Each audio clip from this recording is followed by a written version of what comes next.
Okay, so now we are gonna continue studying attacking games, and in this example we are gonna see a game between Lasker and Bauer, and as you'll see, white starts with f4, which is not as common as e4 or d4, and when white plays f4, this is called the birth opening. It's a very interesting try for white. Black plays d5, and here white plays e3. So far, useful moves from both sides. And here, maybe this is not the greatest setup for white, but at least we have a nice idea. We are gonna just take this diagonal, and another detail here we can appreciate already is that the e5 square is going to be a nice square for our knight. If we can play like this, knight f3 plus a knight to e5, this would be great, I think, because black played d5 already, so he won't have the chance of playing d6, and that would be pushing our knight back. And black plays e6. Of course he wants to develop his bishop on f8. However, I'm under the impression that white, he's already winning space at kingside, so looks like we're gonna try attacking there one day. I mean, all our pieces are gonna be looking at kingside, so what I don't like about e6 is, first of all, this bishop on c8, it's kind of closed there. This bishop can't go out, so that is why I don't like this. And second of all, as black, we are not fighting for this diagonal, so maybe it makes more sense for black to play something like g6, and when white plays bishop b2, then black can just play bishop g7, and then he's also fighting for the a1 h8 diagonal. I think this makes much more sense than playing e6.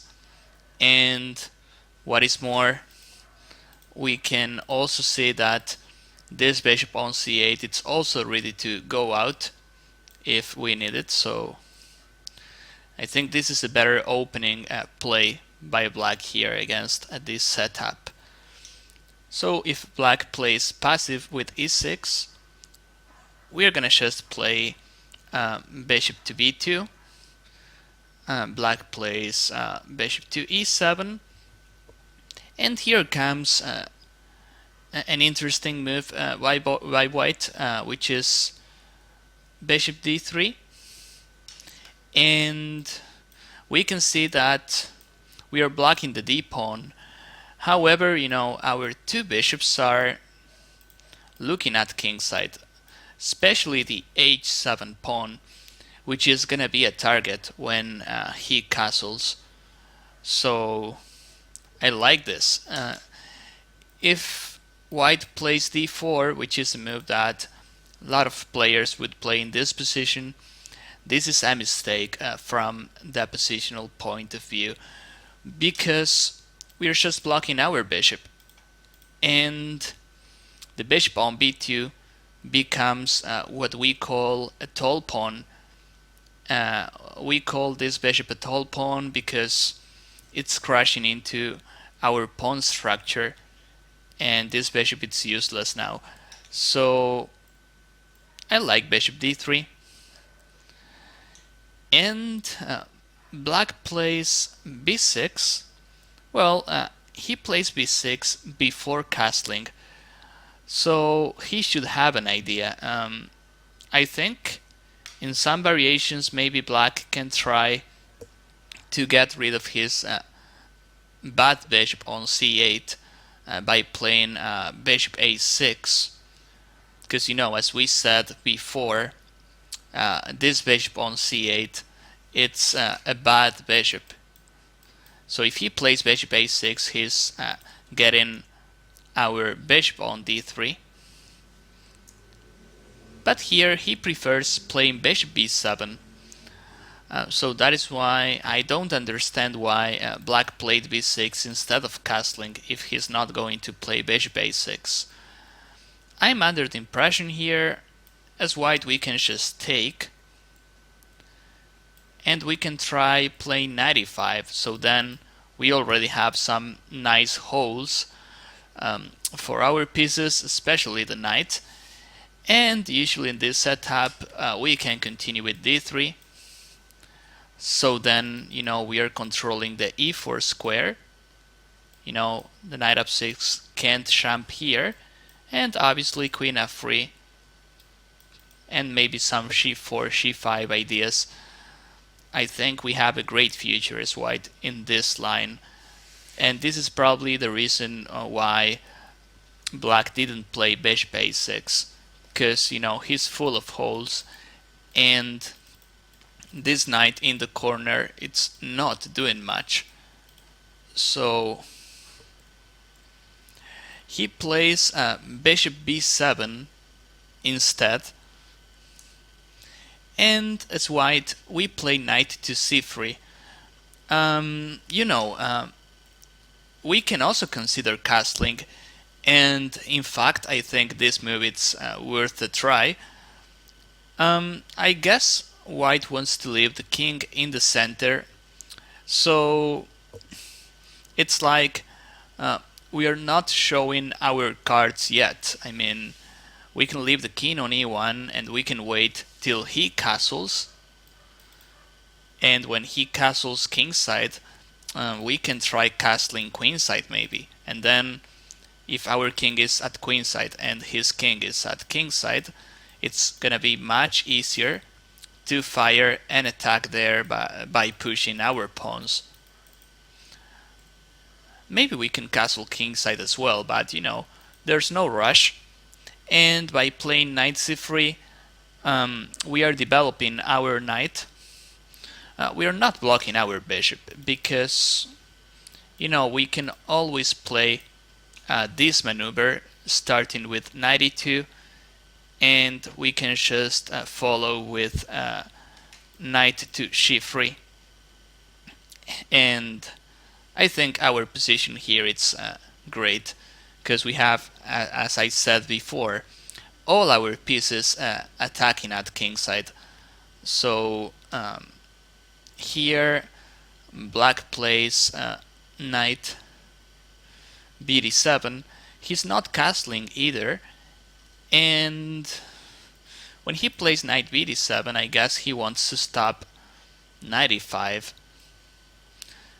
It will be interesting to see what happens if he plays knight to c6, because he's also controlling the e5 square, and in some variations maybe he'll have the chance of playing knight to b4, attacking our bishop on d3.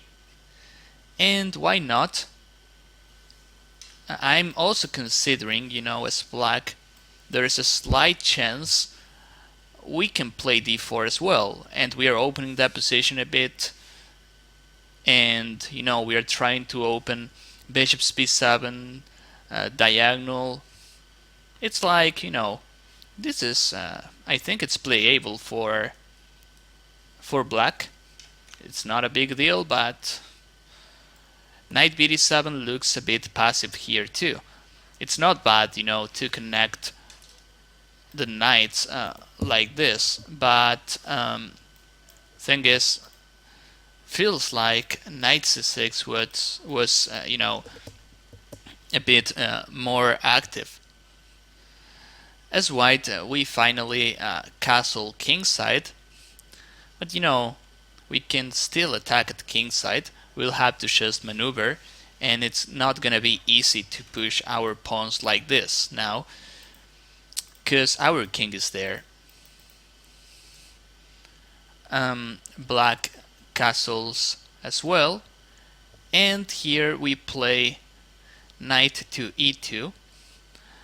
I like this move a lot because we are maneuvering and we want to play knight c3. Here black plays c5, and I think looking this from the black point of view, here black had a great chance of getting the bishop pair, and as you know, usually the bishop pair it's good to have. I mean,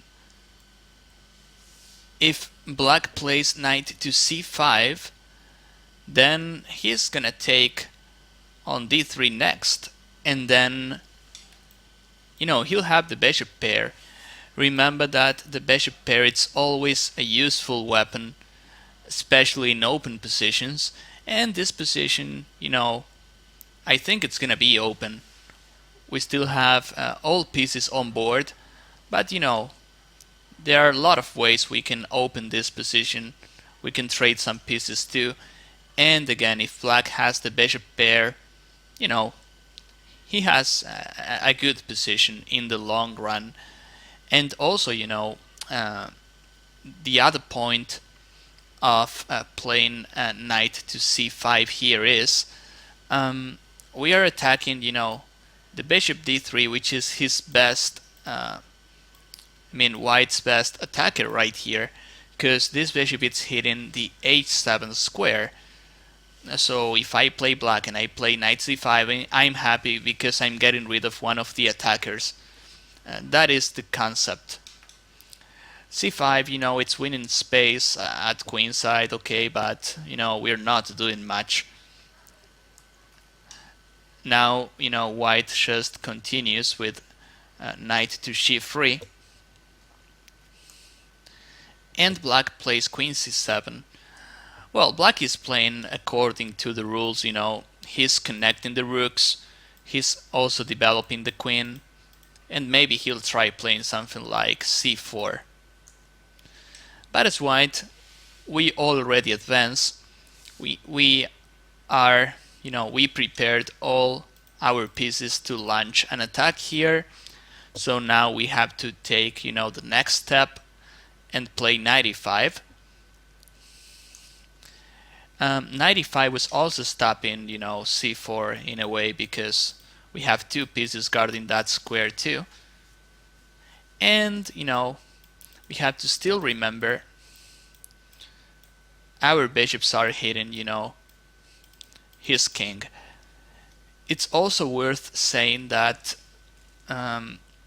usually the best defender of the king, it's the knight on f6. And, we can tell this is the best defender because it's controlling key squares around the king. For instance, here this knight is guarding the h7 pawn. It's also stopping moves like queen h5. So I really like this knight e5 challenging black's defense. And maybe this knight takes c5. It's not clear, but we're closer to remove his defender. Black plays queen c6 though, which is trappy, and we have to be careful because black has a battery here. A bishop on b7 and a queen on c6. It's pretty dangerous as well, and we have to defend c2. That is why we play queen e2. We defend this c2 pawn well, and also in a lot of lines, we can try playing bishop b5 as well, attacking the queen, and we have a good position. Black plays a6, stopping bishop b5, and as white we just continue with our idea. we play knight to h5, and again our idea here is quite clear. We want to get rid of his defender on f6. And the thing is, if he plays something like knight e4, trying to keep this knight alive, then the problem is the c7 pawn, it's under attack, and we are opening his king. I think there we have a much better position, a winning position. But black, probably he plays this move quickly, because after queen takes h5, which is the logical follow-up, with red mate, but he can play f5, for instance, closing this diagonal. And, regarding this one, he can play probably bishop f6 or rook f7. Here black, maybe he thinks the defense is easy. And yeah, if he reaches this position, I think the defense is indeed quite easy. But here, as white, we have an in-between move. And here we'll see how the attack goes. As the knight on f6, it's gone. And this is, this knight, it's the best defender. Here we have a move to, to open up the king's position. And we can do this by playing bishop takes h7 check. He has to take, and now we take the chance, of bringing the queen to kingside with tempo. Here we give a check and we win a tempo. Only move it's king c8. And now we have to be careful again, because we can't play this slow maneuver. There are some mates going on here. He can also push f6, and his king, it's gonna run away via f7, e8. We can still try, opening the king's position by double sacrificing on h7 and c7. This bishop takes h7 and bishop takes c7 maneuver, it's really great. Now, there's not much black can do. He has to take. Otherwise, queen h8, it's quite dangerous. And now this check on c4, it's very important, because we can try playing like this too. However, he can try, escaping here somehow, like this, and then he can run away. Okay, we are gonna win the rook, but he's got two bishops here, the king is running away, and it's not that clear. We don't want to win material here. The target, it's the king. So by playing a queen c4 check first, we make sure the king is going to the corner, and we're gonna mate him there. The king has to come to the corner, because if he comes to f6, then queen c5, it's mate. So the king can't run away, to queenside. He has to play king here, and after rook f3, looks like we're gonna play rook h3, and it's gonna be mate. So that is why black plays e5. Yeah, which looks like the only try. But after this, queen h6, we just grab some material here. And the problem is that we can also play queen d7, like white played in this game, and we'll take either bishop b7 or bishop e7. If we add, black's king, poor position, he can already resign here. So, this is an old game, and maybe the opening is not, a fashionable opening, but, I like the way white attacked, by double sacrificing his bishops. A little mistake by black, and we already punished him. So I hope you enjoyed this example. Thank you.